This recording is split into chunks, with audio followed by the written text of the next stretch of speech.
Hello and welcome to Doc to Me. My name is Heather. And I'm Kathleen. And this week we are discussing Long Shot.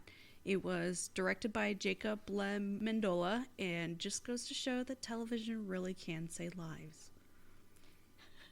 It was released on Netflix in 2017, which I was shocked by because I've only just recently been it's only recently been suggested to me. And also do not confuse this with the shitty Seth Rogen, Charlize Theron rom-com. Yeah, I was actually gonna mention that, when I was searching for this. Yes. It was definitely confused with the other Long Shot, which I don't even remember coming out. I remember we watched 30 minutes of it and we're like, this is dumb, and turned it off. I don't even remember it. Also, this documentary is literally 40 minutes. Yes, it's very short, but it probably took me the most time doing research on. Which I actually, as I was leaving, I was like, who knew a 40-minute documentary would be the longest and most difficult one we've ever done?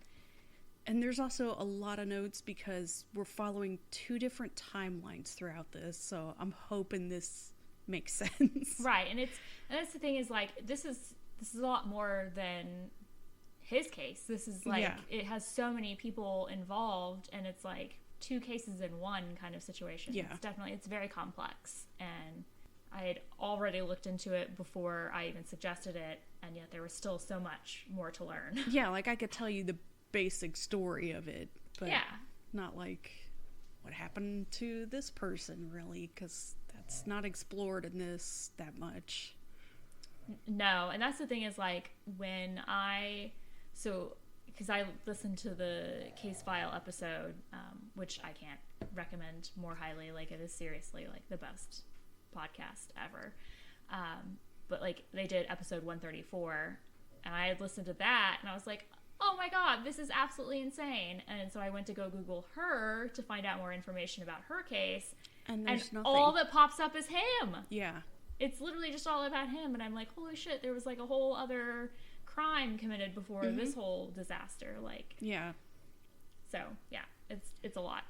So we will start with May 1st, 2003. A 16-year-old girl named Martha Puebla is in court testifying at a preliminary hearing for her boyfriend sometimes. I keep hearing different stuff. Yeah, they had dated at some point. I don't know that they were dating then. He was a gang member with the Vineland Boys.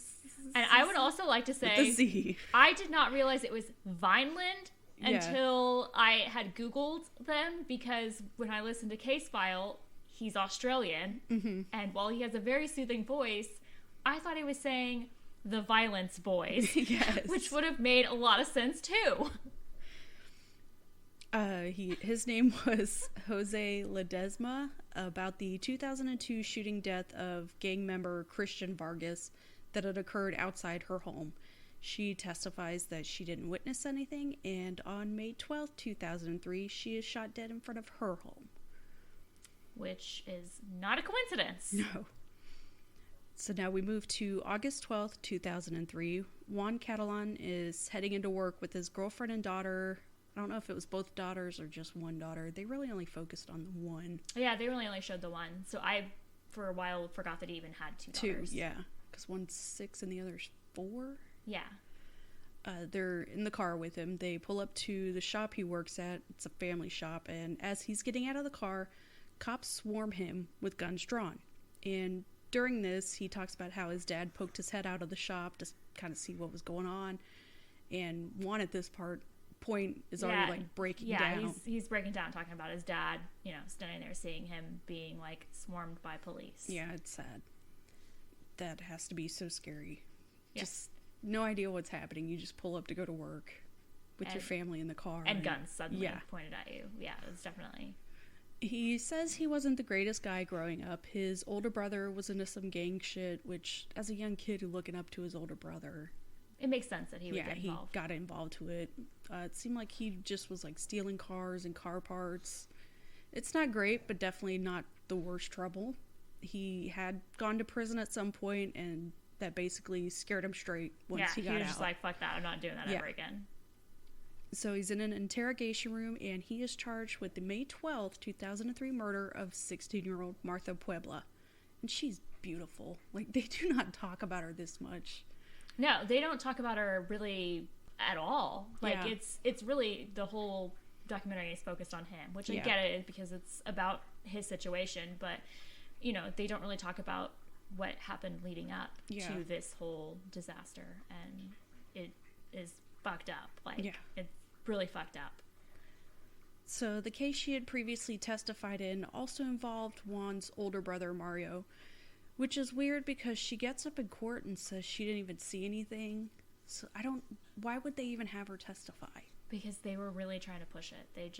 They had already, you know, done some things, and so they were trying to really drive it home. Strange. Like, you know, she's not going to say anything, but... No, because she's fucking terrified.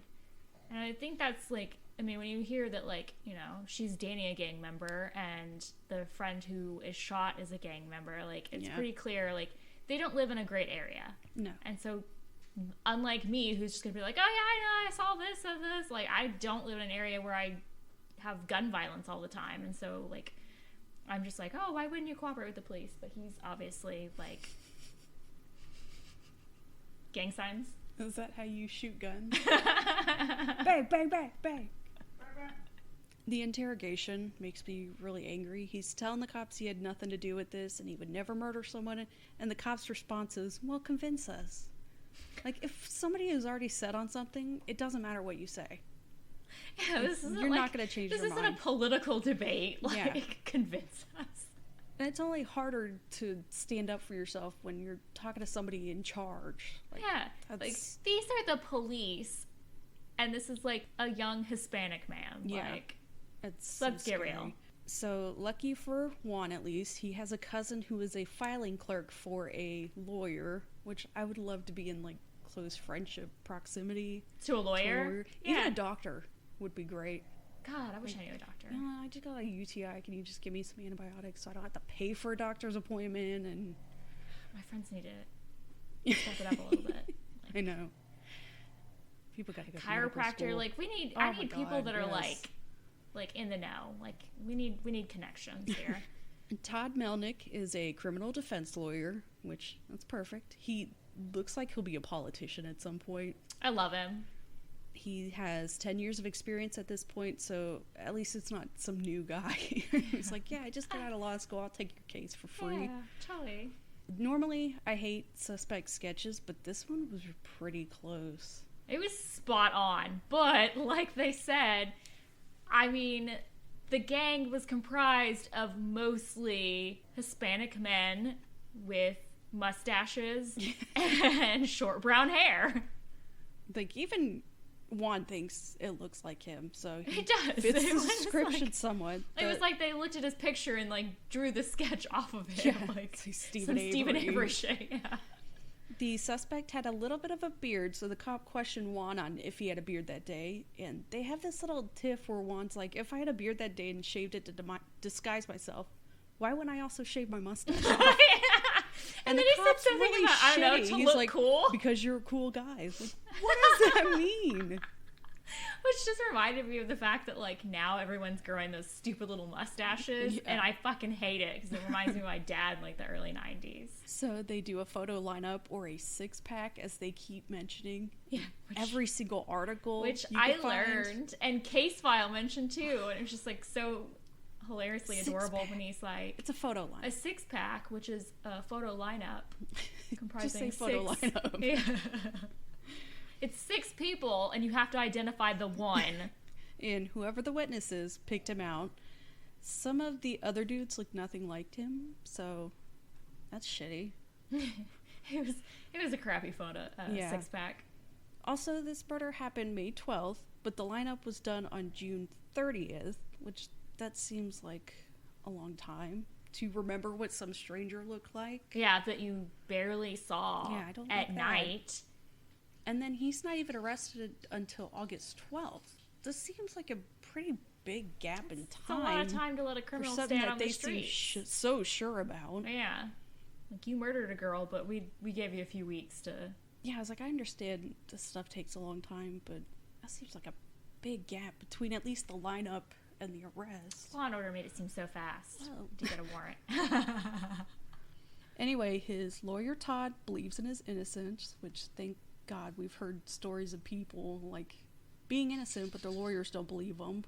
Yep, heard that. Yeah, they just don't even try to give a defense. And it's like, you're supposed to be defending them. Yeah, like you didn't call any witnesses. You don't want to take this further? And also, we're both going to end up in jail if we're ever interrogated and asked where we were on a random day months ago. I was actually just thinking that on my drive over here. I was like, do I know what I was doing 3 months ago? No. Like, I would have to really, like, look at my calendar, look at my bank statements. Like, I would have to do a lot of investigating, because I don't fucking know. So, lucky for this guy, his girlfriend remembers they were at a Dodgers game. Yeah, she's like, oh, that was near Mother's Day. Which normally we would remember if we went to a sports game, because that's not something that happens often. But he was a diehard fan who went often. So yeah, he for was to be like, told you were at a game, you'd be probably like, okay. Like, I mean, if you told me I was at, like, my kid's game, I'd be like, you know what, that probably, whatever, yeah. like, 3 or 4 days out of the week, yeah, that makes sense. Yeah, his girlfriend definitely remembers because... He tried to pass off the Dodgers tickets as a Mother's Day gift. He knew his mom wasn't gonna want to go. Yeah, he could so still he's be like, well, I got these you a tickets. gift. Yeah, and then he took them for himself. Which, I mean, I know, I've done that before. He's at a baseball game the night of the murder, which that's an easy thing to prove, right? Of course not. He almost didn't even go to the game because it was on such short notice. He didn't have anyone to go with. But he decides to take his daughter, which that's cute. Kids always have fun at stuff like that. And he also took a cousin and friend. And I'm sitting here thinking, like, why were they not, like, enough proof that he went? Well, that's like the one guy we've talked about before where he got convicted of killing his wife even though he was at a D&D game with friends. Yeah, I'm like, at what point, like, I know that, like, sometimes people lie for their friends, but, like, if multiple people are like, no, we were definitely at that Dodgers game together, like, yeah, why is that not enough proof? Yeah, but then they even asked people who sat next to him, and they couldn't say for sure that he was there. Well, no shit, there's a lot of people. So, around 10 o'clock that night, Martha comes out of her house to talk to some fellow youths, as they said. And they're standing outside talking when a Chevy Malibu drives slowly around the block several times. Which, that's creepy. When you live in a neighborhood, I would have imagined, like, I mean, I live in a nice neighborhood, someone does that, I'm probably going to call the police. Yeah. So the driver gets out and walks up to Martha, and Martha indicates that she knows who the guy is, and he says he doesn't know her, and shoots her in the head. Well, no, so I heard that's terrifying. So I heard that he said, he asked what her name was, and she said, "It's Martha, you know me." And then he pulled the gun out and shot her. No, I don't, is what I've heard. Yeah, so, like, he basically wants to know her name and shoots her, and it's just weird. But that's still scary to see a car drive around a couple times, somebody get out, walk up, and just shoot you in front of at least one witness. And he shot her in the head. Yeah. Like, they said that, like, he shot her so close that, like, there were burns from the gun. Like, it was like an execution. Yeah. So the witness gets scared and drops his phone and runs off, which back then phones didn't cost that much. No, it was like a Nokia. Like, yeah. He dropped it and, like, the battery came out. Yeah. Like, there's no way my phone would be getting dropped now. No, I would probably risk my life for my phone, so. The cops are able to track this witness guy down from his dropped phone, and he gives the description and sketch, all that. But this killer is so brazen to just drive around several times so people get a description of the car and then walks over to the victim. Yeah, just, like, instead of a drive-by shooting, it's just like, I'm gonna get real close and, like, execute you. So thank God this game goes the way it does. It's tied in the 9th inning at 4-4, but by the end it ends up being 11-4, which that's pretty memorable. He even stops afterwards to look at baseball cards, so he's spending more time at this stadium. That gives him more time. Deputy District Attorney is Beth Silverman, and she has never lost a murder case ever in her career. Don't like that. Yeah, she was an interesting person. Like, that shit always sounds shady. She's so confident that Juan doesn't have an alibi, which I would love her reaction when she found out, like, well, and when what they the were alibi like, is. They were like, well, why didn't he mention his alibi sooner so or something like that? And she's like, it. you'd have to ask him. It's like, bitch, do you know what you were doing 3 months ago? Well, she said, well, why didn't he say he was at the Dodgers game while he was being interrogated? And she's so smug, and she's like, you'd have to ask him that. Again, this is 3 months after the game. Yeah, like, how could he possibly remember? You're already under all this pressure. yeah, it's like, where were you May 12th at 6 p.m.? Like, Yeah. you don't know. Nobody knows. It's kind of like the Serial. Like, when you think about the whole, when he's like, I don't remember what I was doing. Yeah. Juan and his girlfriend, I cannot remember her name. Alma, yeah. I should know that. It's my grandmother's name. Yeah, I remember it because I think it's a pretty name, so. They couldn't find the ticket stubs at first until they finally found them in a Dodgers envelope, which, how scary to have this piece of your alibi not know where it is. Know that it's somewhere. If I had to find, like, a receipt for something. In your house? Yeah, I would be, like, dead. Like, it would not go well. The emotions they had to have gone through, like, we don't know where it is, we don't know where it is. Oh, here it is, we found it. Like, I already get frazzled enough when I'm searching for something for one of my kids. Mm-hmm. Like, I couldn't imagine if it was, like, my life on the line. And his lawyer just somehow seemingly easily gets into contact with the senior vice president, general counsel for the Dodgers, Mr. Sam Fernandez. Like, I love that goofy-ass photo they showed of him. He's in this expensive suit just tossing a baseball into the air. He's not in this that much, but it's worth it just for them to show that photo. Oh, yeah. His lawyer is really trying hard to prove this dude's innocence. Yeah, he went the extra mile. Yeah, he got into contact with the people who sat around them at the stadium, try to see if any of them remember seeing Juan there, but unfortunately they don't feel confident enough that they would testify in court. He's collecting other people's cameras, trying to see if Juan can be spotted. Even the Dodgers' own camera tapes, what do they call them? Dodger Cam? Yeah, the Dodger Cam. He went through all of those, and then, what was it, they found... It's just crazy. There's over 40,000 people there that night. I think he said it took him 3 days to go through all the footage. Yeah, they're trying to spot one dude. The camera footage wasn't Yeah, he said enough. that it was too grainy for them to be sure you that could it tell was him. Yeah, it's him, but if you're going to put this in court... Yeah, like the footage wasn't sufficient. But top shelf defense lawyer. Like, yeah, this guy is he found him, like, he was, like, counting the rows and, like, you know, the whole sections and everything. Like, he was dedicated. That man earned his money. Juan isn't great with dates and basic information like that, which, yeah, totally common. But he's really good at remembering small details, including they may have been filming something there the night of the game. He's been to countless Dodger games, but he remembers it being odd that there was extra security detail in the stadium. And there was an old white man walking up and down the steps. Some old guy walking up and down the stands, and that old man was Larry fucking David. Because they were filming an episode of Curb Your Enthusiasm, Season 4, Episode 6, The Carpool Lane. Which I loved that episode. We've both talked about how we love Curb Your Enthusiasm, but can't binge watch it.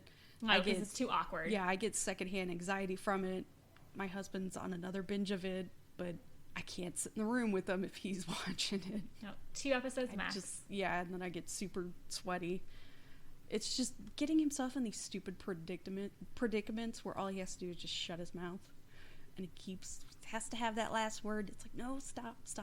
Yeah, it's just hard to watch. So many come to mind every episode. It's just another, no. So his lawyer gets in contact with HBO, who at first is like, yeah, we're not in the business of just releasing tapes for shows that haven't aired yet. Yeah, they were like, you're going to have to wait for it to premiere. Like, I think it premiered in February, but still. Yeah, like, this man's life is on the line. But Todd explains, about Juan being in prison and going on trial for fucking death penalty murder, and so...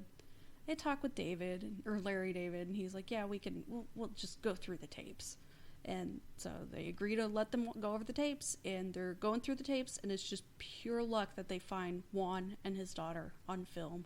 I can't stress enough to you how lucky this was.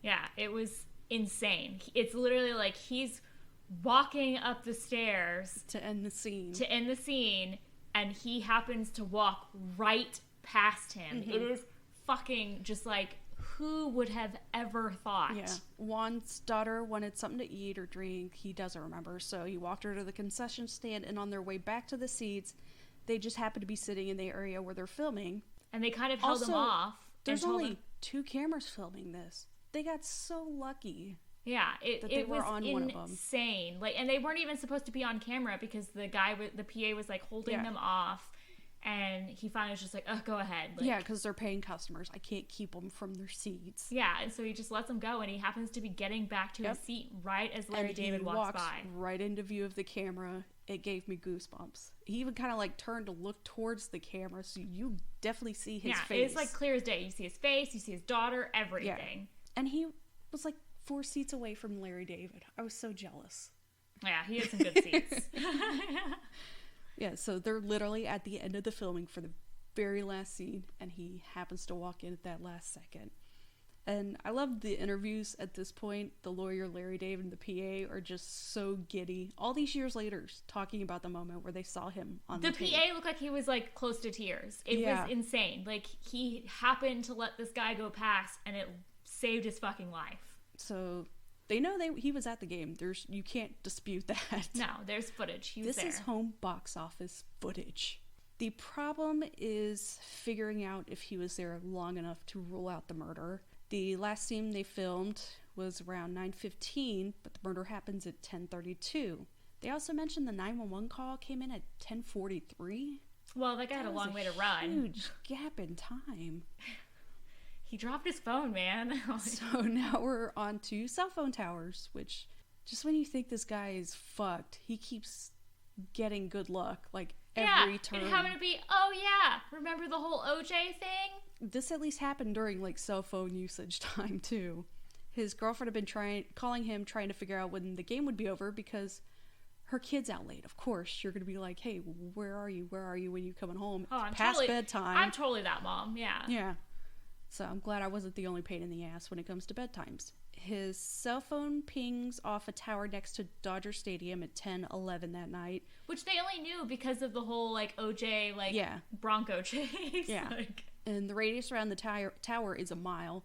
His attorney is saying there's no way he could have gone home, changed clothes, and carried out the murder. There's no way he'd get out of that stadium parking lot in that time. No, like, have these people been to any kind of event with traffic? Not only that, the witness had reported seeing the shooter's car driving around at 10 when he was still at the stadium. Just doesn't work. It's still kind of in the early days of like cell phone tower information used in court cases, so I don't feel like the judge is really like hell-bent on, yes, this is it. Right, it wasn't damning. She does, however, say she took the interrogation audio tape home and listened to it over and over again. And had her children listen to it. The prosecution is telling her this is the guy who murdered that innocent teenager, and yet she's hearing Juan's reaction on that tape, and she thinks it just doesn't sound like a guilty guy. And the prosecution is so adamant. We have a witness, and that witness is credible and says this is the guy, but again, eyewitnesses rarely mean shit. Oh, well, and we'll find out later, you know. Well, yeah. Some shit. So the judge finally agrees that there's not enough evidence to continue to take this to like an actual trial, and Juan is released. And boy, did I cry that first time he hugged his daughter. It was so sweet. Can we talk about how fucking brave that little girl was? She had to testify that she went to the game with her oh daddy, my God. and her she's dad like sitting is on just that lap, sobbing, and she's just focused on doing yeah, this. she's like, I got candy, and I got popcorn. And he's just crying. And I would have too, because she's having to sit there and like do something that's scary for adults. Yeah, yes. And she's like 6. God. It was crazy. So Juan is thrilled. He bear hugs his lawyer and lifts him off the ground. Did not think he was that strong. I was shocked when that happened. Yeah, he did not look like a big guy, but... He said when he got out, all he wanted was a Coke, which I thought for sure he was going to be like, I want to go home and watch Curb Your Enthusiasm. Let's watch Seinfeld, anything Larry David. He's like, this guy is like a god now. But apparently he had never heard of Curb Your Enthusiasm or even knew who Larry David was. To be fair, it's a very white person thing. I feel like Larry David would have laughed at that, though. Yeah, he would have thought that was hilarious. He did purchase a box set of the show a couple weeks later, so in the end, Juan receives a $320,000 settlement in a lawsuit against the city of Los Angeles and its police force, and he used that money to get a college degree. Which is amazing. Yeah. Detective Martin Piner. I think it's Piner. You would think it'd be Pinner, but Maybe Piner? I don't know. he was removed from working homicide cases, and his partner Juan Rodriguez was transferred to an auto fraud detail. So no penalty for these guys. No, they still kept their jobs. But which is astonishing when you learn that there was no eyewitness. So with the help of the FBI, they discovered 4 other men who were responsible for Martha's death, and those men were given deals in federal court to serve life in prison without parole, which it's fine. So let's get into that now. When Martha testified that she hadn't witnessed anything and defends Jose, the cops, of course, go to Jose Ledesma and tell him that not only did she witness the shooting, she's going to testify against him. They literally showed the 6-pack with her saying, "This is the guy who shot my friend's girl or boyfriend or whatever," with her signature, and said, "Martha Puebla said you did it." It sounds really familiar and to then what happened to our buddy Juan. And then said, "Oh, you don't know Martha? Here's her picture. Oh, you still don't know her? Like, well, she knows you." Yeah. Why would the fuck would you show a witness's picture? Like, I get lying to a suspect, but I have a problem with straight up fabricating evidence. Yeah, fabricating evidence, using someone else's name to get you what you want, and then leaving. She had no idea they had thrown her under the bus. Yeah. She had no idea. Jose insists he doesn't know or refuses to confess, but he does go on to call a friend from jail and tells that person that someone whose name begins with the letter M was dropping dimes and needed to disappear. And they didn't bother to listen to the tape recordings of his phone conversations while he was in jail. For 2 years. It took him 2 years to discover this. He literally is calling and making hits, like taking hits out on people, and they did not listen. They bothered to record him in his holding cell to see if he talked, but they didn't think to like listen to his fucking prison recordings to see if he was talking. No. Oh my god, it pisses me off so much. This led to her parents suing the LAPD because, of course, you just dropped this girl's name to the accused and then don't bother what she to looks listen like to his phone calls to make sure he doesn't try to harm this underage witness. She is literally a child, and I use witness very loosely because she testified she didn't see anything. Yeah, she didn't want to, and they didn't even bother to let her know that she was at risk. She's like hanging out with friends outside her house because she has no idea that like this fucking gang thinks she's snitching. She's not snitching, but I'm doing my very best to keep it calm. Okay, I lose my shit. Like, but when I heard the case just file, pretend a little bit about protecting and serving. When I listened to the case file, I immediately like lost my fucking mind, like I'm doing now. So I was pissed. Unfortunately, what I read was the parents were also fucked over. The jury in the lawsuit said the cops were 20% responsible for her death, but she and her family were 80% responsible. So they paid the family $1. $1 fucking dollar. Responsible for her own death because at one point she told the police that Jose was a gang member. Their excuse was that they offered her protection, but she turned it down because she was a fucking teenager and her parents didn't speak English to understand the severity of the situation. And not to mention the fact that she didn't know that they had walked in and told this guy, yeah, Martha said you did it and she's willing to testify. She had no idea of that because she knew, I'm not going to talk and I'm not going to tell anyone anything, but she didn't know they were fucking spouting off behind her back. So the guys who were eventually arrested by the FBI are Raul Robledo, who was the one responsible for shooting Martha, Jose Ledesma, Javier Covarrubias, and I could not find the fourth guy. I spent 2 hours searching, but it's made even harder because every article just goes back to talking about Juan. Like, this girl's life doesn't matter just because this guy was arrested and got out of it because this funny thing happened. Yeah, and Larry David saved his life. You finally told me the fourth guy was Luis Sandoval, which I was pulling my hair out trying to find the name of this fourth guy. I looked through lists of the gang members who had been arrested, tried to pin it down by who had been charged with killing witnesses, and his name did come up, but I couldn't find any articles related to him, so Yeah, I so didn't want to pin it on this guy for sure. So there were a couple really good LA Times articles that I read that were just, like, really good, that talked more about Martha than they did about Juan. And then the case file episode, so I listened to the end of the case file episode again, and it did mention his name. And he was just charged, he was the guy who drove the car, but also he was busted in the sting operation. Yeah. And I want to say... The sting operation that seemed like they didn't really do until a cop was killed? Yeah, no, exactly. These other kids, stories of these other kids being murdered by literally gang, but... Teenagers being gunned down. You know what? No, witnesses being murdered. Yeah. But, you know, not a big deal. I also wish I could find a picture of Raul to see if he looked like the sketch, since he was the shooter. Yeah, that would have been nice. So a very angry ending to this. The cops who put a fucking target on this kid gets away with it. And it's so hard to find information about Martha's case because everything goes back to Juan's story. His story is tragic, of course, because he spent 5 months in jail, and it shows how cops are more focused on just closing cases than solving him. But his case didn't even go to trial. Meanwhile, this girl was gunned down, and her family barely gets any justice.